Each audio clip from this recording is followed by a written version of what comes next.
நம்ம இன்னைக்கு பார்க்க போற டாபிக் என்ன அப்படின்னா கிளாஸ் 11 மேத்தமெட்டிக்ஸ்ல என்சிஆர்டி புக்ல 3rd சாப்டர்ல இருந்து பார்க்க போறோம். அப்படியே வந்து ஒவ்வொரு எக்ஸசைஸா நம்ம டிராவல் பண்ணலாம். இந்த 3rd சாப்டர்ல ட்ரிக்னாமெட்ரி அப்படின்னாலே வந்து முக்கோணவியல் அப்படின்னு அர்த்தம்.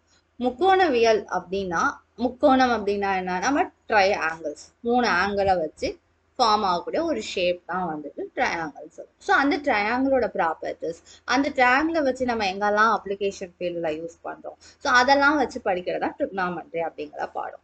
அந்த ட்ரிக்னாமெட்ரி அப்படிங்கிற பாடத்தில் வந்து ஃபர்ஸ்ட் எக்ஸசைஸாக நம்ம புக்கில் வந்து என்ன இருக்குது அப்படின்னு பார்த்தோம்னா வந்து பேசிக்கான டாப்பிக்காக டிகிரி, ஆங்கிள், டிகிரினா என்ன, இது ரேடியன்னா என்ன, அந்த மாதிரிலாம் வந்து டிஸ்கஸ் பண்ணியிருப்பாங்க.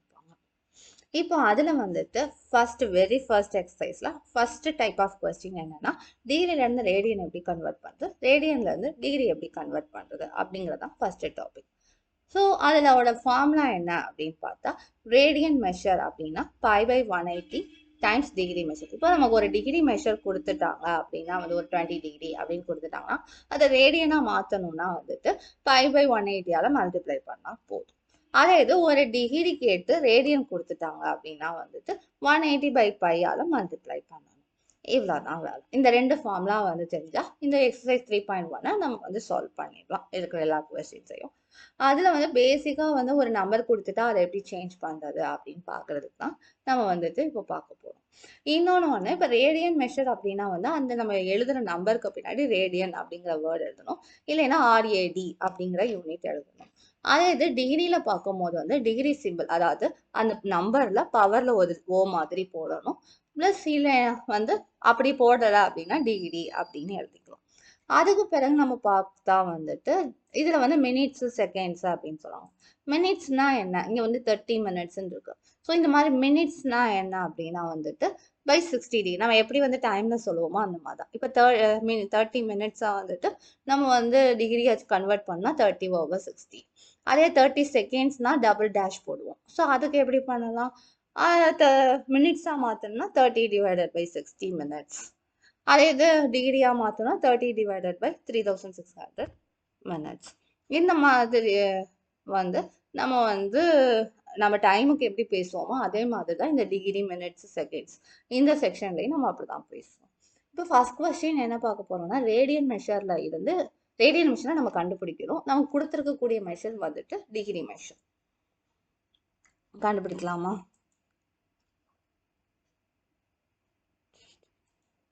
ஓகே, இப்போ ஃபர்ஸ்ட் கொஸ்டின் பார்த்தோம் அப்படின்னா 520 டிகிரி அப்படின்னு இருக்குது. நமக்கு ஃபார்முலா என்ன, 520 டிகிரி ஃபார்முலா என்ன, எதால மல்டிப்ளை பண்ணணும், π/180 மல்டிப்ளை பண்ணணும். இப்போ இதுல வந்து பார்த்தோன்னா பையை நம்ம தனியாவே வச்சுக்கிறோம், பையை நம்ம டிஸ்டர்ப் பண்ண வேணாம், அதை அப்படியே வச்சுக்கிறோம். ஸோ இப்போ இந்த நம்பரை மட்டும் நம்ம சிம்பிளிஃபை பண்ணுவோம். இப்போ 0 கெட் கேன்சல் ஆயிடும். இப்போ 52/18 இன்ட்டு பை அப்படின்னு வரும். இப்போ இந்த 52வை எப்படி பிரித்து எழுதலாம், 13 × 4ன்னு எழுதலாமா, 18 எப்படி பிரித்து எழுதலாம், 9 × 2ன்னு எழுதலாம். ஸோ இந்த 2 கெட் கேன்சல் ஆச்சுன்னா மேலே நியூமரேட்டரில் 26 இருக்கும், டினாமினேட்டர் 9 இருக்கும். ஸோ நம்மளோட ஆன்சர் என்ன, 26/9 இன்ட்டு பை ரேடியன் அப்படின்னு எழுதிக்கலாம். தென் இந்த கொஸ்டின் பார்ப்போமா. இந்த கொஸ்டின்ல வந்து அப்பவே சொன்னேன் 30 மினிட்ஸ்னா வந்து இட்ஸ் 0.5 டிகிரி. நம்ம டைம்ல 30 மினிட்ஸ்னா எடுத்துரும் ஹாஃப் அன் ஹவர்னு சொல்லுவோம். ஸோ அந்த மாதிரி 30 மினிட்ஸ்னா ஹாஃப் டிகிரி. ஸோ அதனால 47.5 டிகிரி அப்படின்னு எழுதிக்கிறோம். ஸோ இந்த 47.5 டிகிரியை எப்படி மாற்றணும், இட் இஸ் π/180 மல்டிப்ளை பண்ணணும். இங்கே அந்த மாதிரி தான் பையை நம்ம தனியாக வச்சுக்கிறோம், நம்பரை மட்டும் சேர்த்துக்கணும். இப்போ இந்த டெசிமல் பிளேஸ் நமக்கு போகணும்னு ஆசைப்படுவோம்ல, ஸோ அதனால 10 மல்டிப்ளை அண்ட் டிவைட் பண்ணிக்கிறோம். ஸோ 475,800. இப்போ என்ன பண்ணுறோம், இதை வந்து கேன்சல் பண்ணலாம். என்ன கேன்சல் பண்ணலாம், 5 டேபிளால் கேன்சல் பண்ணலாம். ஸோ 5 டேபிளால் கேன்சல் பண்ணால் 9 5s are 45, balance 2, 5 5s are 25, and 3 5s are 15, balance 3, 30, 6 5s are 30, and 0. Again வந்து நமக்கு என்ன வச்சு பண்ணலாம் அப்படின்னா இன்னொரு 5ஆல் பண்ணலாம். So 1 5s are 5, balance 4, 9 5s are 45, denominator la 7 5s are 35, balance 1, 2 5s are 10. So 19 by 72, இங்கே நெகட்டிவ் சைன் இருக்கிறதுனால நெகட்டிவ் ரேடியன். அவ்வளோதான். இதில் வந்து ரொம்ப வந்து நம்ம கஷ்டப்பட தேவையில்லை. ஜஸ்ட் 5/180 மல்டிப்ளை பண்ணிட்டு அந்த நம்பர்ஸை மட்டும் சிம்பிளிஃபை பண்ணி எழுதிட்டோன்னா answer over. Then next question என்ன, டிகிரியில் இருந்து ரேடியனா எப்படி மாற்றுறது? இப்போ கொஸ்டின் 3 ஃபர்ஸ்ட் பார்ப்போம். இதில் பைங்கிற ஒரு குவான்டிட்டி ஆல்ரெடி இருக்கு. அதனால என்ன பண்ணலாம், நம்மளோட ஃபார்முலா படி 180 டிவைடட் பை பையால் வந்து மல்டிப்ளை பண்ணலாம். பை கெட் கேன்சல் ஆயிரும். 3யும் 180 கெட் கேன்சல் ஆச்சுன்னா 6 3s are 18, 0. So 5 6 are 30, 300 degree டைரெக்டாக எழுதிடலாம். அதே மாதிரி இங்கே பார்த்தோம் அப்படின்னாலும் டைரெக்டாக எழுதலாம். 180 divided by by get cancel, 6 and 180 is get cancel 30, 7 3s are 210. இதுவும் டைரெக்டாக பண்ணிடலாம். ஆனால் பார்த்தீங்கன்னா கொஸ்டின் 1 and 2க்கும் ஜஸ்ட் நம்பர் மட்டும்தான் இருக்கு, பைங்கிற குவான்டிட்டியே இல்லை. ஸோ அதுக்கு என்ன பண்ணலாம்னா கொஸ்டினில் ஏதாவது ஹிண்ட் கொடுத்துருக்காங்களான்னு செக் பண்ணணும். ஸோ என்ன ஹிண்ட் கொடுத்துருக்காங்க, பை இஸ் ஈக்குவல் 22/7. அதாவது பைங்கிற ஒரு இராஷனல் நம்பரை நம்ம வந்து ஒரு அப்ராக்சிமேட் வேல்யூவாக எழுதலாம் அப்படின்னா 22/7 எழுதலாம். இது நம்ம எல்லாருக்கும் தெரிஞ்ச ஒரு குவான்டிட்டி தான்.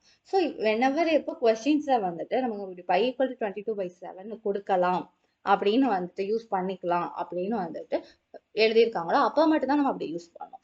இல்லைன்னா அப்படியே பையனே விட்டுறணும். இங்க வந்து யூஸ் பண்ணுன்னு சொல்லியிருக்காங்க. ஸோ இங்கே யூஸ் பண்ணிக்கலாம். 11/16 இன்ட்டு 180 பை பை.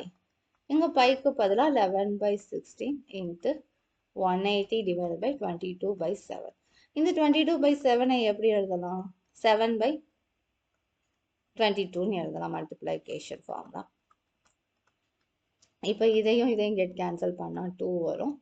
அப்புறம் இதை பண்ணோன்னா 8 வரும். இங்கே பண்ணோம் 2ஆல் பண்ணோன்னா 9 2s are 18, 0 வரும். இதையும் கேன்சல் பண்ணால் 45 வரும். ஸோ ரிமைனிங் இருக்கிறது 45 இன்ட்டு 7 இன்ட்டு பைன்னு இருக்கும்.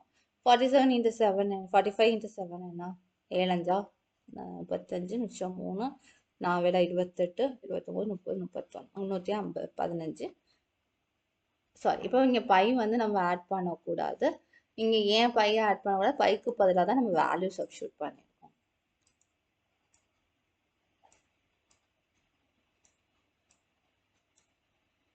எஸ்.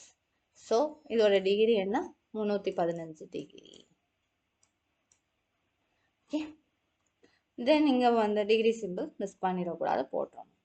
தென் அதுக்கு பிறகு -4 இருக்கு. -4 என்ன பண்ணலாம், ஒன் மினிட். இங்கே டினாமினேட்டரில் வந்து 8ன்னு ஒரு வேல்யூ இருக்கு. So 315 divided by 8 degree. So இப்படியும் நம்ம பண்ணலாம். இல்லைன்னா 8 இன்னும் வந்து இந்த ஃப்ராக்ஷனை வந்து நம்ம சிம்பிளிஃபை பண்ணலாம். எப்படி சிம்பிளிஃபை பண்ணலாம், 8ஆல் கிராஸ் அவுட் பண்ணுவோம். 3 24, மிச்சம் 6 7 75. ஸோ 9 72, மிச்சம் 3 0. மறுபடியும் 26. ஸோ இப்படியே வந்து டெசிமல் பாயிண்ட்ல நம்ம கொண்டு போகலாம். பட் இந்த மாதிரி ஃப்ராக்ஷனாகவும் நம்ம எழுதிட்டு விட்டுடலாம். ஏன் ஃப்ராக்ஷனாக விடலாம் அப்படின்னா கொஸ்டின்ல வந்து நமக்கு வந்துட்டு இத்தனை டெசிமல் பிளேஸ்ல ரவுண்ட் அப் பண்ண அப்படின்னு சொல்லலாம். இப்படி டெசிமல் பிளேஸ்ல ரவுண்ட் அப் பண்ணுனா தான் நம்ம வந்து அப்படி எழுத முடியும். இல்லை அப்படின்னா எத்தனை டெசிமல் பிளேஸ்ல நம்ம கம்ப்ளீட் பண்ண, இது கம்ப்ளீட்டா டிவைட் ஆகலைன்னா என்ன பண்ண அப்படிங்கிற கொஸ்டின்ஸ் எல்லாம் நமக்கு வரும். ஸோ அப்படிங்கும் போது வந்துட்டு நம்ம அதுக்கு ரொம்ப எஃபர்ட் போடாம ஜஸ்ட் ஃப்ராக்ஷனாகவே எழுதிக்கலாம். பிகாஸ் கொஸ்டின்ல வந்து அந்த மாதிரி எதுவும் ரெப்ரசென்ட் பண்ணாதனால. -4 180 டிவைடட் பை பை, -4 இன்ட்டு 180 22/7 எழுதிக்கலாம். -4 இன்ட்டு 180 7/22. இப்போ 22வையும் இதையும் கேன்சல் பண்ணால் 2 2s are 4, 11 2s are. So numerator எல்லாத்தையும் நம்ம மல்டிப்ளை பண்ணிக்கலாம். So 14 into 180 divided by 11. இதை எப்படி சிம்பிளிஃபை பண்ணலாம், நாம் வந்து ஈஸியாக நம்ம கால்குலேட்டர் இல்லாமல் மல்டிப்ளை பண்ணோம்னா இந்த மாதிரி மல்டிப்ளை பண்ணிக்கலாம். 1800 ப்ளஸ் நாங்கள் 32 மிச்சம் 3 ஒரு நாங்கள் 7 divided by 11. Then numerator add பண்ணோம்னா என்ன வரும்? எஸ் 2 15 2 இந்த டிகிரி. இப்படி இந்த ஃப்ராக்ஷனாக வரும்போது நம்ம டிகிரின்னு வந்து போட்டால் நமக்கு வந்து நல்லா இருக்காது அப்படின்னு திங்க் பண்ண டிகிரின்னு நம்ம லெட்டரில் எழுதிக்கலாம். ஸோ இந்த மாதிரி இப்படி டிகிரின்னு போடும் போது நம்ம நியூமரேட்டரில் போட்டிருக்கோமா டினாமினேட்டரில் போட்டிருக்கோமா என்ன பண்ணியிருக்கோம் அப்படிங்கிறது நம்ம கன்ஃபியூஸ் ஆச்சு அப்படின்னா 315 இப்படி எழுதிக்கலாம். ஆன்சர் வந்து 315/8 degrees. அது -4 இருக்கு -252/11 degrees. இந்த மாதிரி எழுதிக்கலாம். அந்த சிம்பிள் டிகிரி போடுறதுக்கு பாருங்க. ஓகே ஓகே இப்போ இந்த கிளாஸில் வந்து நம்ம வந்து 2 ஃபார்முலா பார்த்துருக்கோம். அந்த 2 ஃபார்முலா வச்சு பேசிக் சம்ஸ் வந்து சால்வ் பண்ணியிருக்கோம். அடுத்த கிளாஸில் வந்து நம்ம இது கூடிய வேர்ட் ப்ராப்ளம் எப்படி சால்வ் பண்ணுறது அப்படின்னு பார்க்கலாம். அதில் நியூ ஒரு கான்செப்ட் வந்து ஆக்லர் வந்து பார்க்கலாம். Okay thank you.